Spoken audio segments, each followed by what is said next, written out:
My brothers and sisters in Christ, good morning.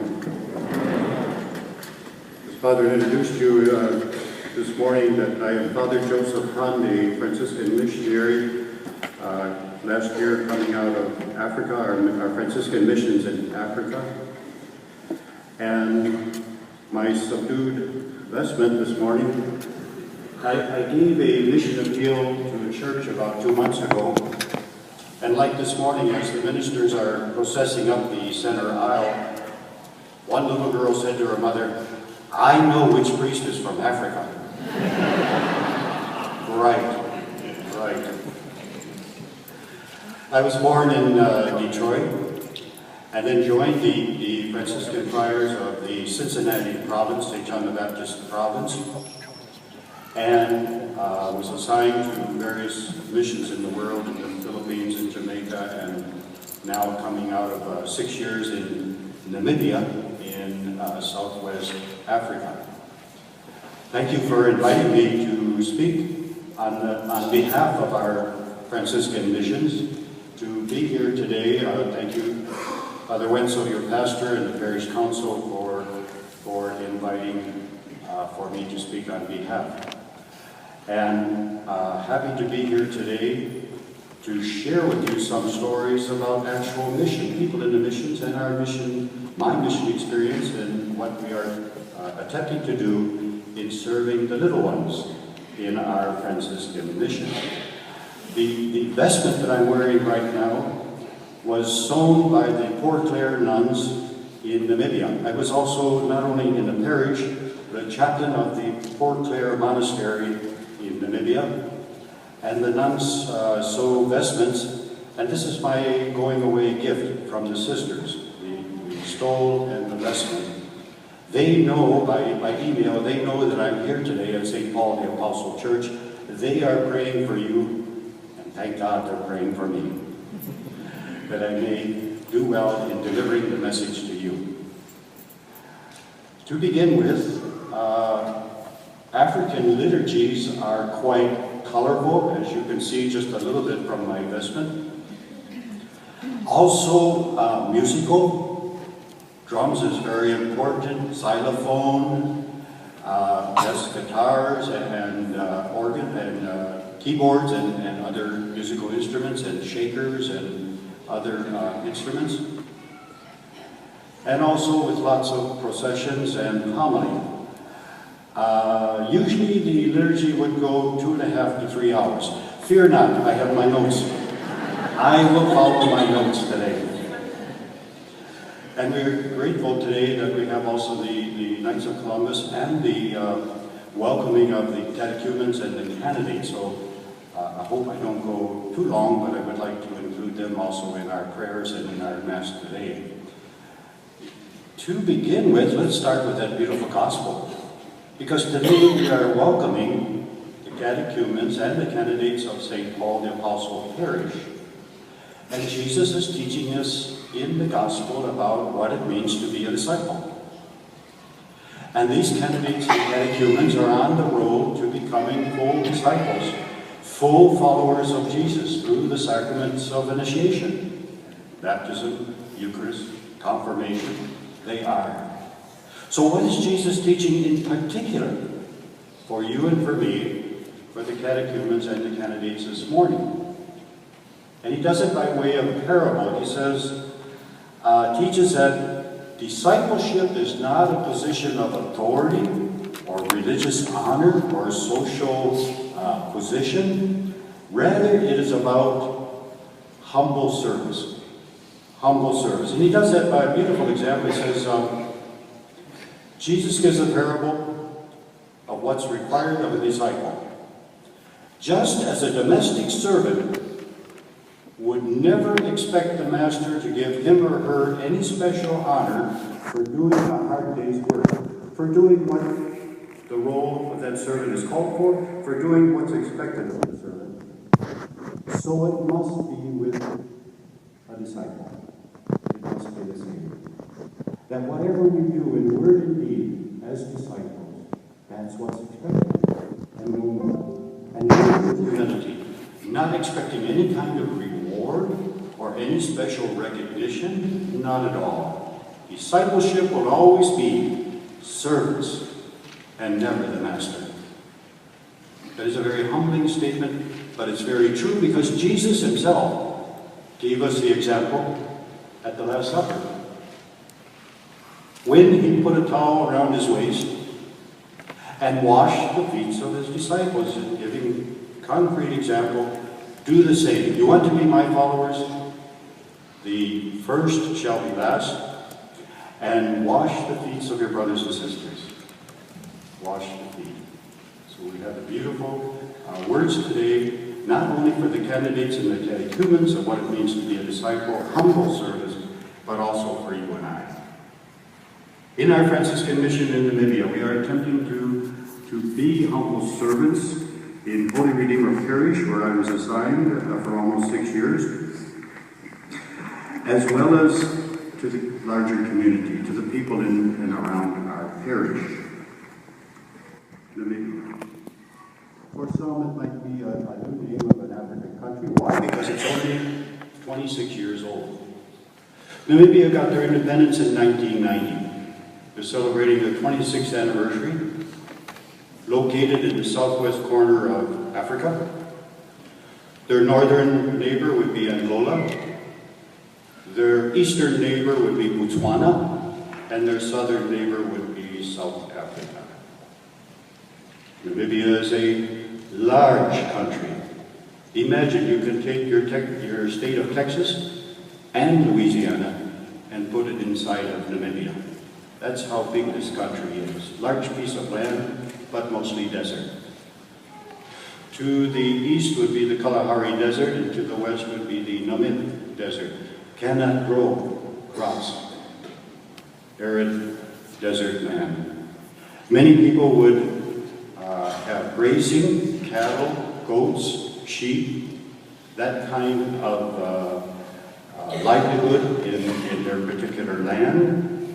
Number one income for the people of Namibia would be tourism. People come from various parts of the world to see the beauty of the land, but also to see the wildlife, which is abundant in the land of Namibia. Not many people can be hired in the industry of tourism, but nevertheless, it is bringing income to the country. Other sources of income would be mining and fishing. Namibia, because they're unable to grow their crops, are very, very dependent on their neighbors. The neighboring countries where trucks come across into Namibia to bring fresh fruits and vegetables and canned goods and foodstuffs and office equipment, all of that has to be trucked in for the stores, to fill up the stores in the capital city of Namibia, which is Windhoek. I'm just trying to give you a picture of the place where I was assigned. And it is a democratic country, and it is a Christian country. More than 90% Christian, 20% Catholic. It's a very, very Christian country, but it's a small population. For the size that I told you, the population is more or less 2 million people. So it's a small, small population for that size of a country. They struggle with health, the problems with poverty.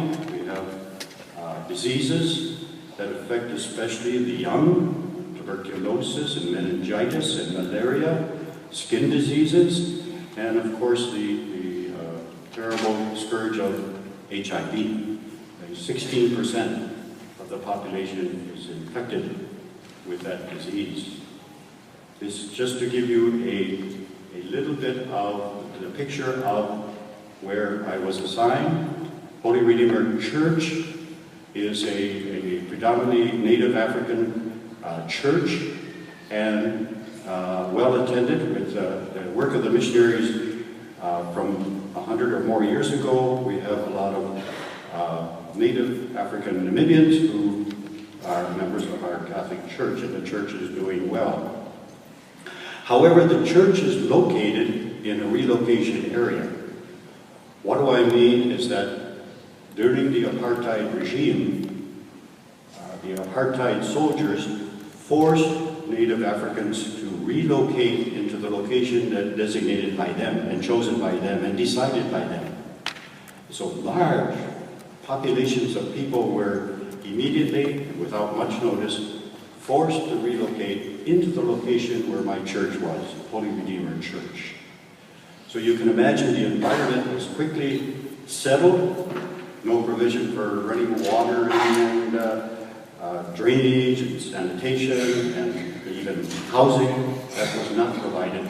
So this village grew up, and so it has the problems, the environment that comes with such a quick resettlement of these peoples.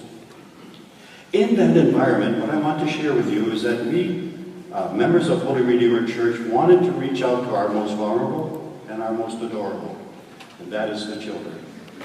The children. The children are neglected in many ways, and in the case of the diseases that I have mentioned, they may have lost one parent. The children are struggling because of unemployment in the family, that 52% of the population is unemployed.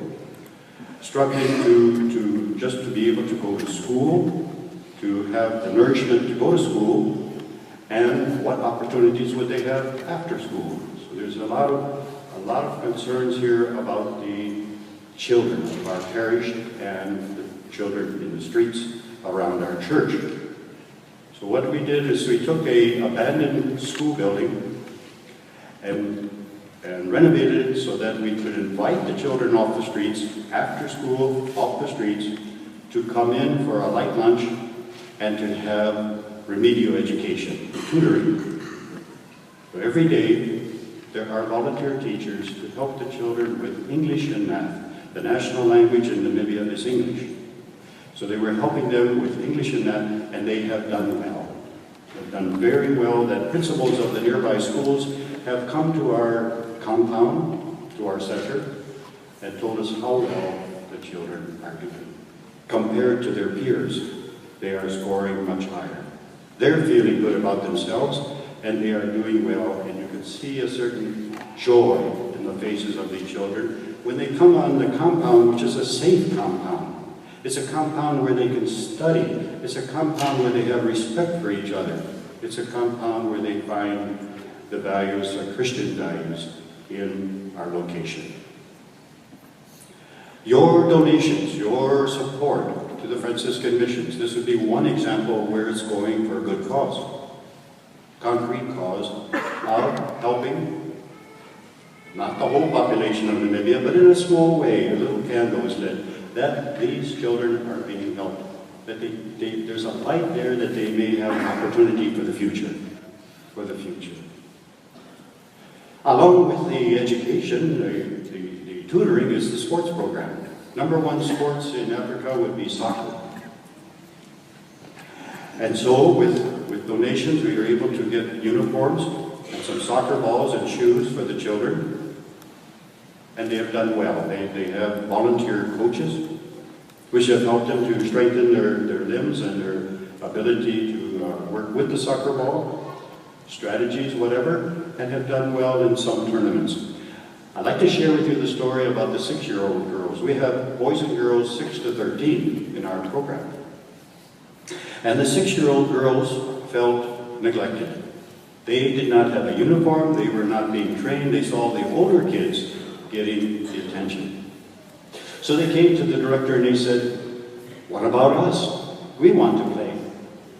And so the director of the program went into the locker, into the cupboard, and found the only uniforms left were orange. The older kids didn't want it. The younger kids will take it. We want to play.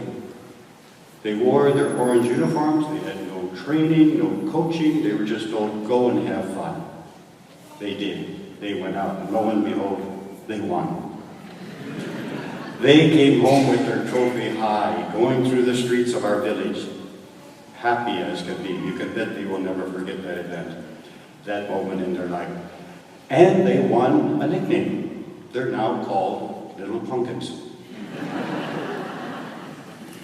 Beautiful, beautiful children. And I have to share with you that it was hard for me to leave. Before I left, I went to the classroom and I said, "Children," they're sitting on the floor, I said, children, what do you want me to tell? I'm going to the United States. What do you want me to tell the people of the United States? One girl raised her hand and she said, tell them that we love them. Another girl raised her hand, tell them to come and visit us. I've done my assignment. You are loved and you are invited to visit Namibia. It's very far, it's a long airplane ride, but it is a beautiful country, and we are looking for volunteers, 2 weeks to 2 months, to come and help the children with their classes and to be with them as a friend. Before I left Africa, I have many nephews and nieces. My nephew said, Uncle, bring back an animal from Africa. I said, well, that's pretty hard to do, bring back a wild animal from Africa. But I brought back a stuffed animal.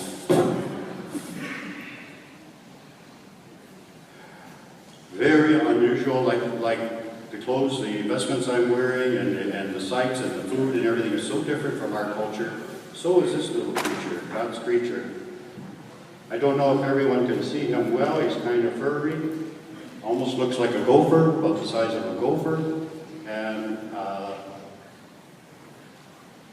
something unusual about him. Maybe some of you have already studied him, I don't know. His name is Daisy, or her name. His or her name is Daisy, D-A-S-S-I-E. Can be found in southern Africa and loves to climb rocks. He's often seen on Table Mountain, as you heard in Cape Town. Loves to be photographed. And the scientists have studied this little creature a long time, and they have discovered that this is the forerunner of the elephant. Yes. His teeth are ivory. His little paws are the texture of an elephant, and the ears as well. Scientists have said that indeed, I think he got the short end of the stick. But this is Daisy. You can Google it, Daisy, South Africa, and you'll get the story on this little creature, the forerunner of the elephant. Just to share with you some of the sights, sounds, creatures, how different it is in other parts of the world. Nevertheless, we are one universal church. The people in Africa love you. We love them as well because we are all members of God's family. Thank you for your support in the past for our Franciscan missions, Namibia and other parts of the world. And know that your prayers and your financial support is going for a good cause. God bless you. Amen.